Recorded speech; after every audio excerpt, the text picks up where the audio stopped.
Almost time to start. It is Tuesday. Here we go, 7 o'clock. Let's do this right on the money. Welcome to Faith, Health, and Freedom. Looks like I know everybody on here, but in case there's somebody that I'm missing that I don't know, I'm Dr. Bradley Walter. I am a chiropractor here at Live Free Chiropractic, and this is just a series, Faith, Health, and Freedom. Those three things, really, really simple. We do these because we want to keep you guys updated and educated on all things health, and also, excuse me, my phone is ringing. Shut that thing off.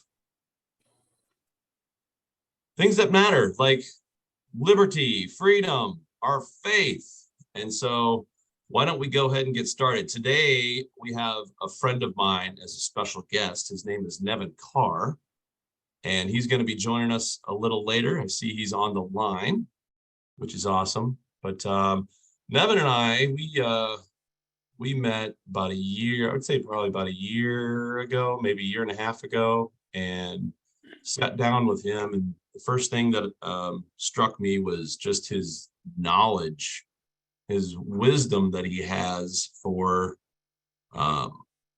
strategy in government. So I tend to be kind of a heady guy and like to think about big, lofty things like that. But him and I kind of hit it off. And first time we met, we kind of talked about, hey, we should do like a podcast someday and talk about the Federalist Papers. And so here we are, like a year and a half later, and he's going to be a guest on here, and I'm sure he'll be dropping some bombs, but it's awesome. Federalist Paper 10, and I'm going to start the Genesis 13 because I think as we look throughout our country, just looking at the nation right now, at a national level, there just seems to be so much discourse and division. And this isn't a political thing. This is everywhere, across the board. So my big issues are not really centered around politics. They're centered around government. Okay. And you'll hear why I believe here in just a little bit. But government does matter. Politics is created by man, and that's what man has rationalized and created in order to deal with government. But government is actually, especially in our country, falls under the sovereign God, our God, Jesus Christ, the creator of the heavens and the earth. And we, the people, are the next step down with that authority. And then there's the government, which the Constitution is merely just a piece of paper that establishes the limits that us as people are supposed to nurture and hold our government accountable to. And the reason I believe that we're in the mess we're in, which, by the way, I do not think that, it has to be this way. I believe that there's a massive, powerful change happening, a great awakening happening, and people are starting to see just how important right government is for a nation. And so today we're going to be talking about Genesis 13 and Federalist Paper 10. Hey, Brody, what's up, man? And the big revelation that I had with Genesis 13, number one, Abraham and Lot they're living in the land, and they're just busting at the seams, right? Their possessions are just becoming so much. The favor of the Lord is upon them. And so much so that their riches that they keep collecting and raising up, whether it's the livestock or the silver and the metal and the treasure, it adds contention between the herdsmen, and there's strife, which kind of, what's going on in our country today. You see so much strife and contention between not just people, but groups and whatnot. And so it starts out that way in Genesis 13. And the most profound line, I believe, of the whole thing of Genesis 13 is this. And that is Oh, where is it at? I need to pull it up. I thought I had it pulled up. So I'm going to use my phone. Genesis 13:8. Very simply put, states, so Abraham said to Lot, please let there be no strife between you and me, nor between my herdsmen and your herdsmen, for we are brothers. That's Genesis 13:8. So the backstory that I just shared with you earlier to this statement right here really speaks to the character of nobility. And when I say the word nobility, I mean nobility of the kingdom of God. And there are 7 characteristics to nobility. And I'll cover those here in just a second. But when we start to look at Federalist paper number 10, this also talks about faction and division and strife between groups. But I think the overall encompassing theme of Federalist paper 10 is why a republic, right? A republic, a constitutional republic versus a democracy. And for that, we are going to tap Mr. Nevin Carr to kind of shed a little light on that. But first off, I'm going to bring him on and ask him just a couple questions so you can get to know him better. As soon as I find his name, where'd he go? Hey, can you hear me now? There he is, Nevin. All right. Everybody. Thanks to Lisa for walking me through that one. Yay! Oh, thank you, Lisa. That's awesome. All right. Well, I don't think we lost too many people. Yeah, my apologies. I somehow made it through the entire pandemic without ever having to use Zoom. So that's awesome. So Nevin, we've been talking a little Genesis 13 here, and we want to open this up for Federalist paper 10. And before we get into that, just wanted to ask you, just share a little bit about you, because I know most of the people on here have no idea who Nevin Carr is. We're friends. Nevin is a friend of mine, but I just want him to give a little backstory. All right. I moved to Wilmington in 2001 to go to school there. Ended up graduating, went into the accounting profession, and around 2006, I was kind of jolted into politics when George Bush was in his final years, was trying to pass an amnesty bill and was blowing out the budget. And so I thought it was about time to try to get involved with whatever the conservative movement was at the time, and it just so happened to be the Tea Party. And that was a great experience. It was mostly first timers, kind of like myself, in terms of becoming politically active and trying to organize and just do what we can to try to get some better candidates out there. And one of the things about the Tea Party that was so cool was there would be groups of people meeting on a weekly basis, and basically hosting classes on the Constitution. And I started attending these, and I began to realize that after my 20 whatever years of education, somehow all the most important aspects of our history of our country, I mean, the political philosophy that went into making our constitutional structure, it had just been completely omitted from my education. And it really, I got more and more interested the more I learned.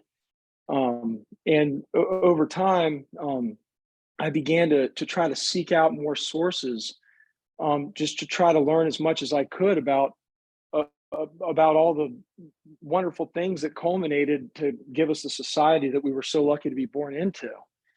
One way I started looking at it was, our society is the result of thousands and thousands of years of other failed societies. And as societies fail, there's certain people, a lot of them are called philosophers, that will kind of do a root cause analysis and add some wisdom to the to pass along forward. And so it's important to get acquainted with. I began to realize it was important to get acquainted with my history as an American and where all these ideas came from. And before I talk about Federalist 10, I just wanted to mention, I would encourage everybody to seek out sources and classes to learn about the Federalist Papers and the Constitution. There's some great resources. I personally, I'm a huge fan of Hillsdale College. They have a free course on the Federalist Papers. It's called the Federalist Papers. And one of the best things you can do is get a copy of the Federalist Papers, and rather than try to sit down and read it cover to cover like a book, because it's not a book, it's a collection of essays. And the best way to start is, and you'll see in any course that you go through or take, you start around Federalist Paper 9 and 10, and then you jump through into 16 and 20, and then 51, and you kind of bounce around a little bit. Some of the essays are more important than others, but there's some really solid just perspective on the nature of man and why the Constitution was put together the way that it was. A couple other good resources are from the Teaching Company. They produce the great courses. There's two in particular. One's called Books That Matter, the Federalist Papers by Joseph Hiffman. And another one is The Great Debate, Advocates and Opponents of the American Constitution. And like I said, I was an accountant by trade, and I didn't have any formal background in history, and by no means am I an expert on all the Federalist Papers, but just as a normal concerned citizen, somebody who sees what's going on with our society, seeing our circle of liberty continually shrink year after year, I'm more inclined to go back and see what kind of wisdom I can draw from lessons of the past. And like Bradley mentioned, one thing that we all see and deal with is this notion of faction. And so Federalist 10 was James Madison's first Federalist paper. John Jay and Hamilton did 1 through 9. And so when Madison comes out with Federalist number 10, he gets right into his perspective on the nature of man. And he talks about faction. And he gives us a definition right off the bat.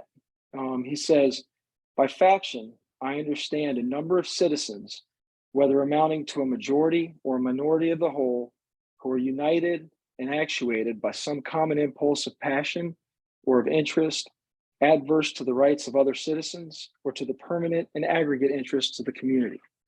So we get a definition of faction to start with, and then he talks about really quick, Nevin. Faction. So think in like the key token words in mainstream media are like mob rule, in a sense, like with with all the factions, and you end up with, that's what a democracy is, right? Well, right. So in a democracy, in a pure democracy, you're always going to have faction take over. Mm-hmm. And so in Federalist 10, Madison gets into addressing the anti-federalist argument, which the anti-federalists didn't believe that a country the size or what they saw America becoming.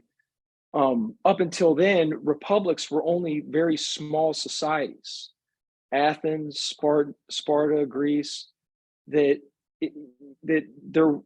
Charles de Montesquieu talked about how he didn't think that you could have a republic on a grand scale.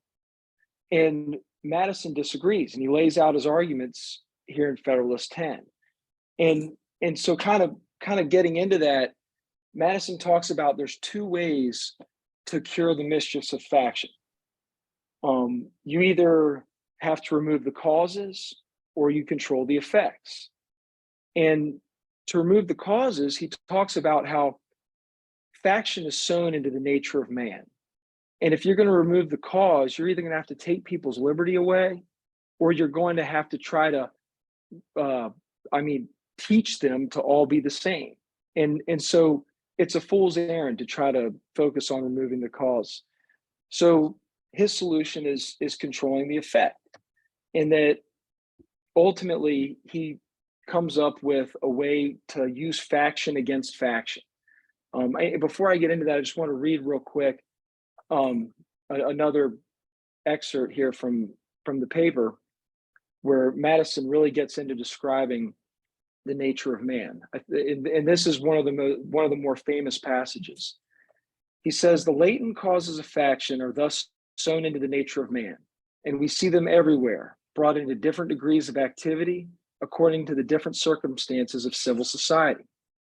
A zeal for different opinions concerning religion, concerning government, and many other points, as well as speculation as of practice, an attachment to different leaders ambitiously contending for preeminence and power, or to persons of other descriptions whose fortunes have been interesting to the human passions, have in turn divided mankind into parties, inflamed them with mutual animosity, and rendered them much more disposed to vex and oppress each other than to cooperate for their common good." And then he goes on to say this. He says, "So strong is this propensity of mankind to fall into mutual animosities that where no substantial occasion presents itself, the most frivolous and fanciful distinctions have been sufficient to kindle their unfriendly passions and excite their most violent conflicts." It's a rather dark view of humanity, and it's a realistic view of humanity. He doesn't talk about this as a human sin. He talks about this is the nature of man. And so how do we build a civil society that is able to handle and control those types of interests?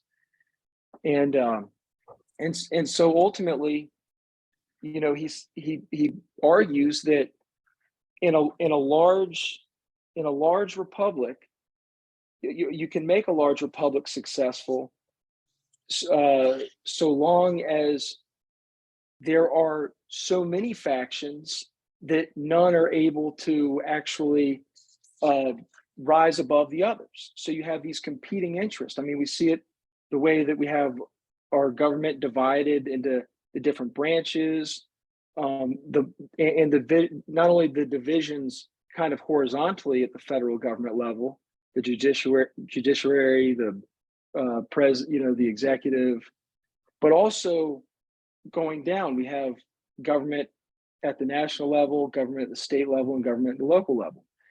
And Paul Moreno of Hillsdale, he pointed out something that the philosopher Voltaire said about the English, that if there was only one religion in England, it would be despotic. If there were two, they'd cut each other's throat. But they have 30, and they live in peace and happiness. And so that was the idea that Madison was trying to put forth in Federalist 10 to try to counter the anti-federalist arguments as to why a large republic couldn't work. Right on. And I don't know, you know what? I haven't even read all the Federalist papers yet, but it's definitely on my list to do. And I'm sure, I don't know, many of you are the same. Maybe some of you haven't even heard of them, but the Federalist Papers, the whole intent of providing these essays was to promote the Constitution for ratification. It's the why to the people, why a republic, why this constitutional republic, right? And that's kind of the fascinating part of kind of the back end work that they put out through the media. This is all in like regular publications, right? That they were providing these essays to the people, and all just to gain that public support, if you will, for ratification. So it's really, critical if you really think about our country and where we're at today. all we hear about is democracy, democracy, democracy, democracy. And when really we're a constitutional republic. And whether you're looking at, the strife and the discourse around the nation with all these groups, or even pulling it down into the county, any level of government, you can see how just the brilliance of this writing of Federalist Paper 10 speaks to today and what we're going through. And I believe, and Nevin may not agree with me, or doesn't matter, we're still friends, which is awesome. That the true way, I mean, if you honestly think about how can we solve this problem, it's operating with nobility. Just think of being a noble, being of noble character, like integrity, being able to process pain and not hold it in. I mean, that's gluttony, right? Compassionate honor and justice versus wrath. You think of those things, and you think of what Abram did for Lot. I mean, he's the senior, he's the head, and what did he do? He provided the choice to Lot. Go, you say go left and I'll go right. You say you go right and I'll go left, right? It's what Abram demonstrated there in that decision for him, and that judgment to decide to offer that opportunity to Lot, was just that. He was operating in what I see as nobility. So, and a lot of that applies right here with Federalist Paper 10 and what they were trying to set up as a framework of government to deal with these situations, right? And here we are as a people. It's not we don't have a democracy. It cuts me every time I hear somebody like on the news or whatever, they're like, democracy, democracy.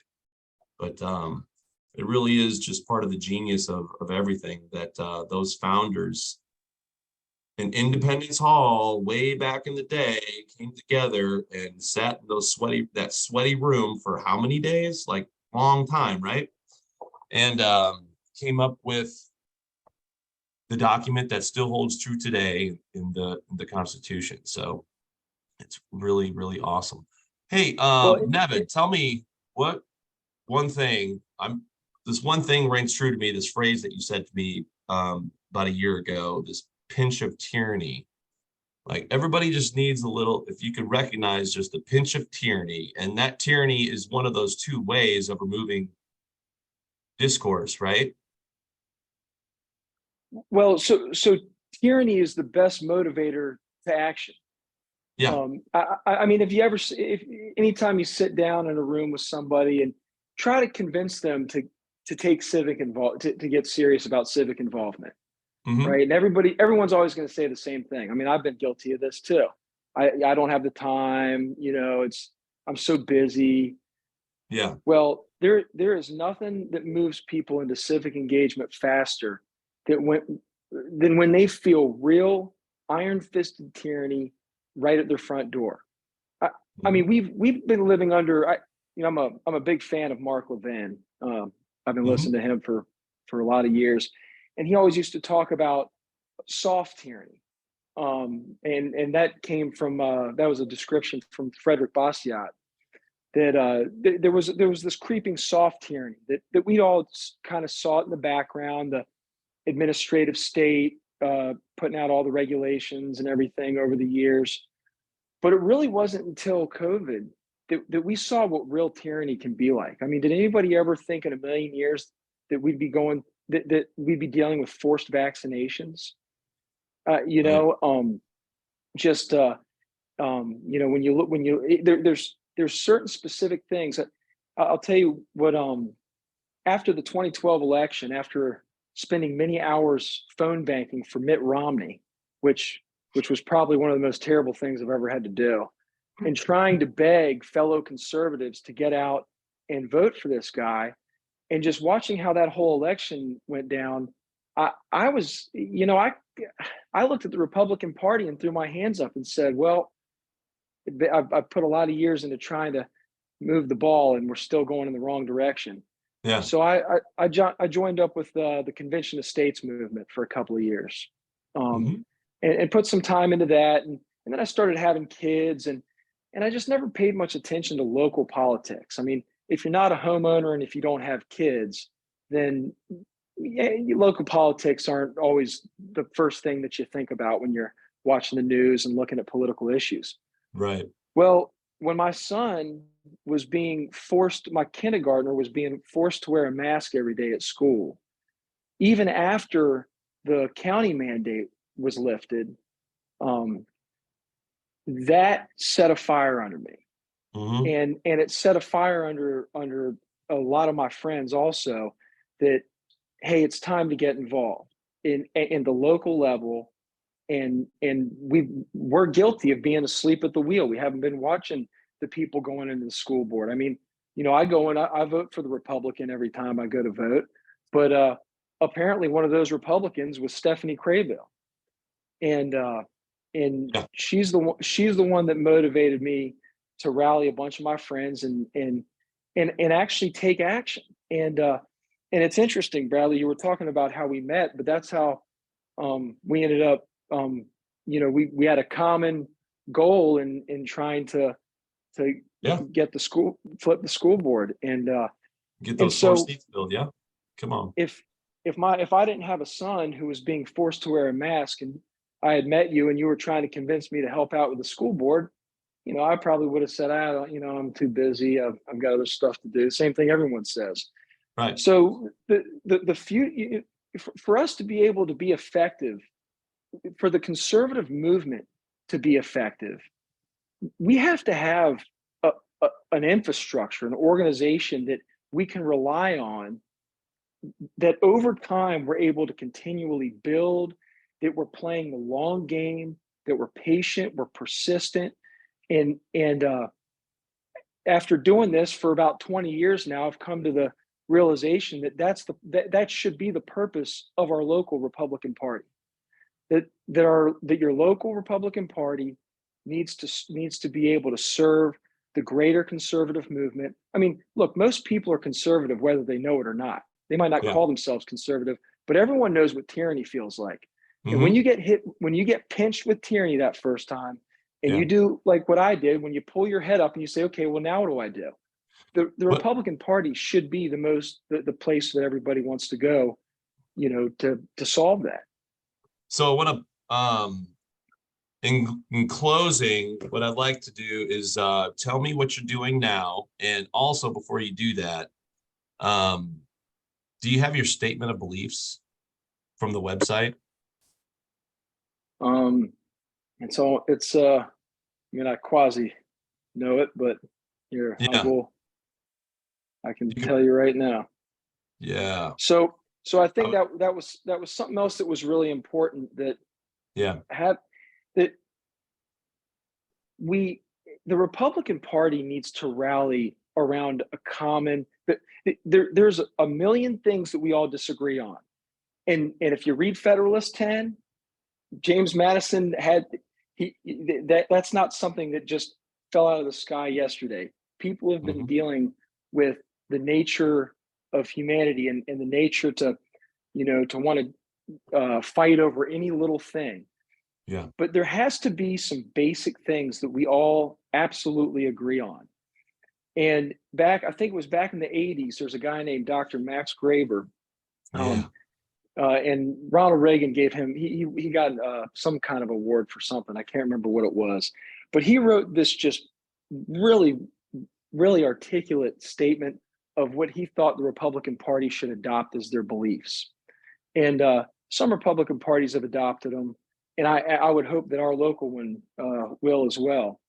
But here's what he says. He says, we believe that the free enterprise system is the most productive supplier of human needs and economic justice, that all individuals are entitled to equal rights, justice, and opportunities, and should assume their responsibilities as citizens in a free society, that fiscal responsibility and budgetary restraints must be exercised at all levels of government, that the federal government must preserve individual liberty by observing constitutional limitations, that peace is best preserved through a strong national defense, and lastly, that faith in God, as recognized by our founding fathers, is essential to the moral fiber of the nation.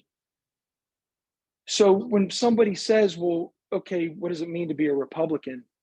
Well, that's what it should mean. And that's what Mhm. it does mean at other, a lot of other Republican parties. And I think that once we begin to get on the same page, that we can have disagreements, and we can get in the weeds about certain issues, but at the end of the day, the Republican Party is the only structure available to be able to stop the encroaching tyranny and actually start going back in the other direction towards a constitutional government. Amen to that. Yeah, awesome. So, what's the website for you if they would like to find more information about what you're doing? So Well, tell them so what I you're will. doing right now. Tell them what you're doing, and then give them the So website. I'm actually running to be the Republican Party chair of the New Hanover County Republican Party. The election is going to be held March 21st. You can go on the New Hanover County GOP website. You have to register, but any registered Republican can go on and register starting today and show up at the convention on March 21st. And the way it works is you sit with your precinct, and there's a certain number of delegates apportioned to each precinct. And if they're in past elections, there's never been more people show up than there are delegates in a precinct, which is another problem that we need to work on. But I would highly encourage everybody to get to sign up and show up. And if there's more people that show up in a precinct than there are delegates, then everybody gets together and they vote for who they want their delegates to be. And then those delegates will ultimately cast a vote for which chair they're going to want to head up the party. Awesome. So that's March 21st. If you're a registered Republican, it's the New Hanover County GOP convention.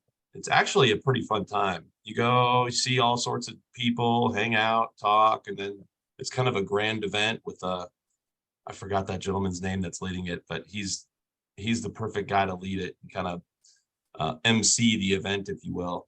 But it is a fun time. It's going to be at Northside Church on the 21st.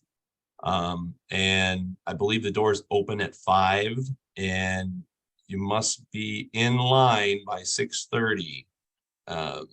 Once 6:30 hits, they close the line off. And there will be, I imagine there's probably going to be quite a few people there just because of what you just talked about, that pinch of tyranny that I think everybody has felt not over the last 3 years, but even recently, just with everything going on around our nation and even, our state and in our county. So, Nevin, I just want to thank you for coming on today. Thank you for having me. Yeah, I just love talking and listening to you Well, and I was narrate Federalist Papers number 10. Come on, man. That was awesome. well, And I hope you guys enjoyed this conversation too. Any last points? yeah, let me just say one other thing is that I'm not a scholar here. I'm just a regular citizen. And Yeah, and here's the nice thing about the Federalist Papers and our founding documents is they're not written for academia. They're written for all of us. that's right. And I would highly recommend seeking out one of the classes that I mentioned earlier. Get together with groups of your friends and listening to the lectures and going through the papers and having the discussions about them. And it's inspiring and it's uplifting in a time when our country seems like it's falling apart, that there's no hope on the horizon, and that it's never been a walk in the park for any society throughout history. Every society who wanted freedom had to fight for it, or at least just show up and organize and learn about the things that it takes in order to be able to live in a free society. So just like I said, I'm just a regular citizen. I'm not a, you know, I just, this stuff was written for us, and it's not too hard to understand, and I think you'll really appreciate it. And it's a fun thing to do. So I would encourage you all to do it. Yeah. And what's that website they can go to if they want to check out more info on you?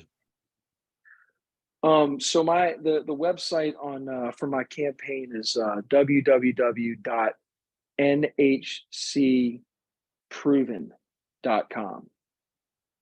That's Proven, Proven, Yep. NHCproven.com.